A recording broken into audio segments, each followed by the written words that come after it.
Hey, what's up guys, it's Mike with Alpha Reptile back with another video today. Today, when I'm filming this, it's February 1st.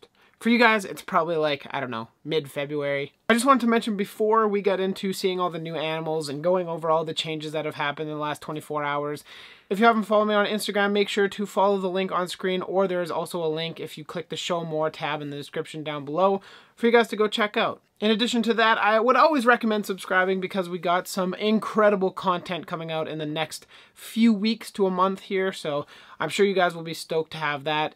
We're finally doing the chameleon build. I also wanted to talk to you guys about one more quick thing. Mike, take it away. Alright guys, so I have a really cool sponsorship opportunity with petstyle.ca. This is basically a Canadian site where you can order some really cool custom socks with your animals on it. If you guys are looking for a discount code, the coupon code is ALPHA10. There will be a link in the description down below for you guys to check out. Petstyle.ca is a website where you can find custom socks like the ones that I have here. It's a perfect Valentine's Day gift. They do have a few items on their website. They have these socks, they have a hooded blanket, they also have a phone case that you can get with whatever custom images you want. It's designed for your pets. Link in the description. Remember, use the coupon code ALPHA10 at checkout for 10% off your entire order. Look, they're even baguette approved. Now that you guys have some ideas for what you guys can get your significant other for Valentine's Day, why don't we hop into checking out the reptile room tour. First on the reptile room tour is going to be Striker, my leopard gecko. He is the OG of the channel, the first reptile I ever got when I was 8 years old. This is Striker's habitat. It's about a 30-gallon tank. It's 24 inches by 18 inches front to back by 20 inches tall. And this is his humble abode. As you guys can see, plenty of live living plants, a lot of different textures. He's got cholla wood, he's got rocks. Those are real rocks, like those are solid rocks. And then he's also got some cork bark, the universal rock background, a skull. Steve, I'm gonna pick on you every time.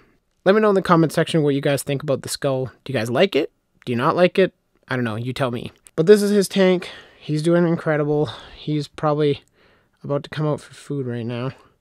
Come on. I know he's just gonna latch out and grab my finger. Mr. Striker. To be honest, his colors are a lot more vibrant than it shows on camera. He looks almost white on camera, but in person, he's actually a really nice yellow with some purple blotches on him. And he's also got this really cute sad face on the back of his head, you guys can see right there. Let me know what you guys think of the idea of me putting that like sad face looking thing on the back of his head on a t-shirt for you guys to buy. Let me know. His tank is doing awesome. He's doing awesome. He is, what, 15 years old? Somewhere around there, 16 years old. And still kicking, still going strong. So I love him. He is kind of skittish. Like if I move really quick, he zips. But that's just a new occurrence because I really don't put much effort into holding him too much anymore. Now that he's got this beautiful naturalistic enclosure, to me it's just not something that I really need to strive and push for. Now that we've spent some time with Striker, we can go... I'm not sure which video will have come out first, whether this tank build will have come out or the reptile room tour will come out first, but the turtles actually got a fresh upgrade today. I ended up upgrading the turtles, the Geomitis spangleri, the Vietnamese black-breasted leaf turtles, into an Exoterra. It's got a custom lid.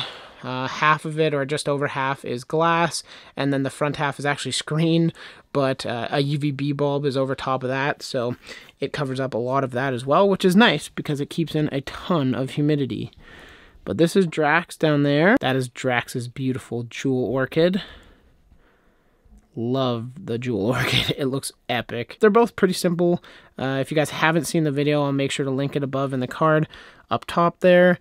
And if you guys have not seen that video yet, it hasn't come out, then I guess stay tuned for the video because I just go through releasing them into their new habitat, which is always a fun experience. I'm not sure if I mentioned it or not, but the tank that they're in right now is actually a 36-18-18 Exoterra. I guess from there, we'll move to the Aki because he's most likely... Oh, did you go hide now? Bro. Homeboy Vulcan went hiding for the evening. He was out when I first got into my room, but apparently he decided that, nay, he did not want to stick around to be filmed. But I'll make sure I get him next month. He is almost on the cusp of outgrowing this tank, at least outgrowing the current setup. So I might put him into like a 20-gallon long for a couple days and just rescape his whole tank when I get back from my month-long trip. We can move away from Vulcan, the yellow Accu monitor. I can't remember if I did in the last video or not, but I did end up moving the male chameleon from the cohab scenario into his own tank. And I must say this tank is looking mighty fine. The male Bradypodian Thamnobotes right there. He is a little beauty. Very cute, full of personality, these guys are. He will regularly just come all the way down his tank, hang out at the front glass until I either pick him up or take him out. It's very strange, and typically I don't recommend holding your animals or holding your chameleons at least, but it really does seem that he tends to enjoy it, and I don't know. I must admit, I kind of enjoy it too, because they're so darn cute, they're so tiny and innocent that it's awesome to deal with them. The tanks are 22 by 17 by 36 inches tall. In this tank, this is a wild coffee plant. We have Schroepflera arbicola. We have prayer plant. I'll throw the scientific name up on the screen right now. And then in this tank, we have the Schroepflera arbicola. We have a Monstera deliciosa, just a young one. That's why they're not split leaf or anything. And then we have a Ficus benjamina over there, if you guys are curious about plant selection with my chameleons. The reason why I kind of sped up the process of moving these guys, or moving the male out of the female's tank, is because when I was away last in Ontario, my mom actually saw them trying to breed. I'm not sure if they did it successfully or not. I guess in a couple months we'll figure out if I find little Bradypodian running around. But the female is really hard to see. She's actually right between these branches that I'm pointing at right now. I really don't think you guys are going to be able to see it much. She's definitely less active than the male is, but I do have a feeling that might be because she was bred and maybe she's incubating some babies inside her, because these guys do have live birth. They're an ovoviviparous species, which means they basically give birth to live young. Those are the Bradypodian Thamnobotes, the Natal dwarf chameleons. Now that we've gone over the chameleons, now we can go to the dart frogs. The first tour of our dart frogs is the Ufaga pumilio. These guys are a very cool species of dart frog.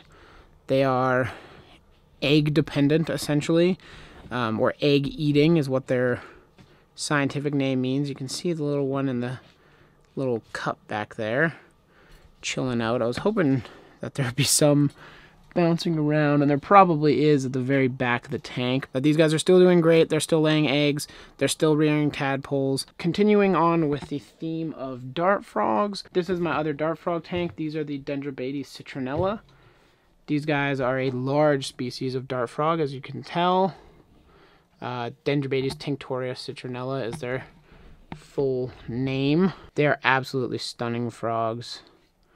I actually ended up selling a pair of them, and I am now left with a pair. Since the last video, I also cleaned up a lot of this plant here. I think it's Philodendron wendimbi, or imbi, or something like that. I don't know exactly how to pronounce it, but it was growing way out of control, and I ended up just ripping out a giant clump of it. Next is this Manta Ray Vine.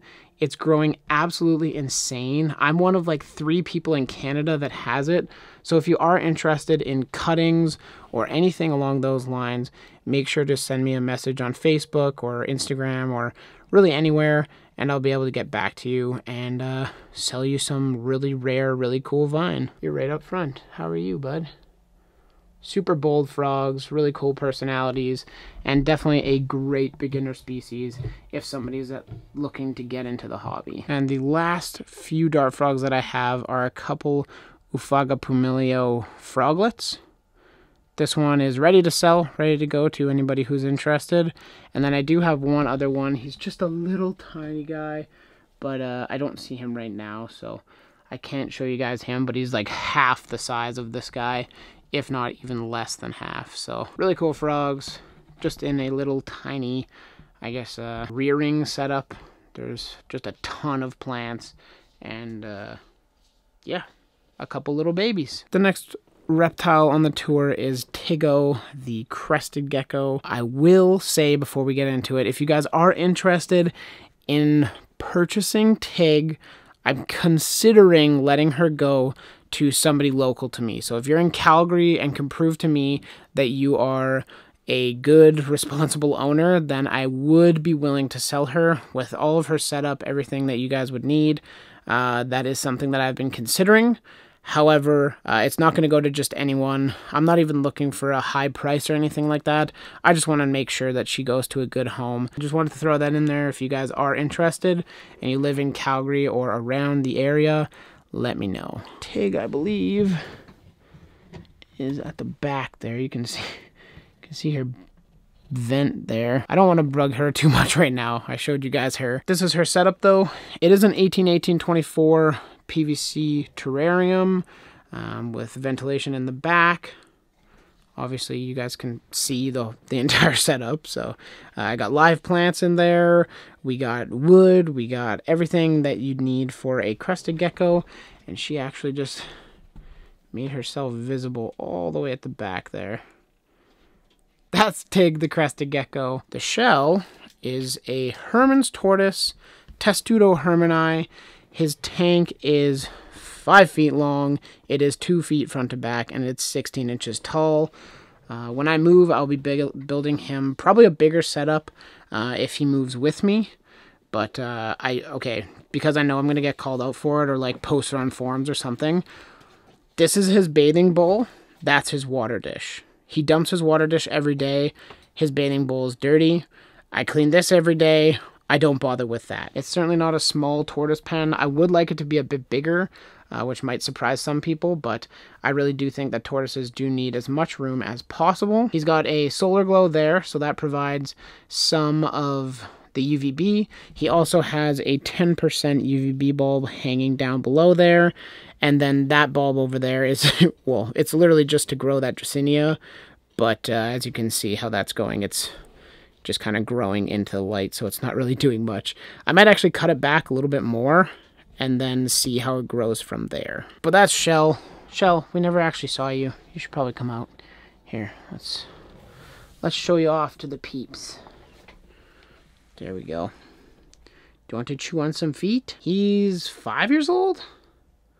Something like that, along those lines. He is quite a healthy tortoise. The only thing that I might need to do in the near future is get his beak trimmed, just because, yeah, I reckon that he could use a beak trimming. It's getting a little bit long. It's not like insane status by any means, but it's getting there. So that's the update with Sheldon. Nothing really new, just kind of the same old business. From there, we can move on to the morning geckos. I made a video not too long ago. If you guys want to check it out, I'll leave a link up there. And it was me getting a bunch of new morning geckos. So these are parthenogenic gecko species. They're invasive all over the world at this point. And they're very, very cute. Very interesting little dudes. You can see that's basically a new hatch right there. That hatched out about 2 days ago, so I'll put my finger right up next to it. So tiny, so cute. And then a slightly older one right next to him. If you guys are interested in morning geckos, if you guys want a really cool species to keep with your dart frogs, or just keep on your own like they are in here, they are a very unique gecko species. I do plan to make a very in-depth video about parthenogenesis and how these guys reproduce.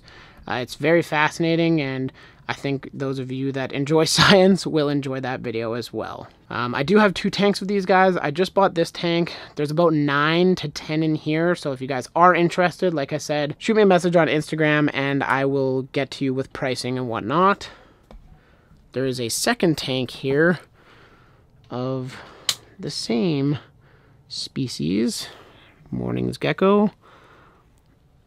And These guys aren't nearly as visible because they have a little bit more space to hide per individual. So we won't see them in there, but you guys get the gist. Same exact species.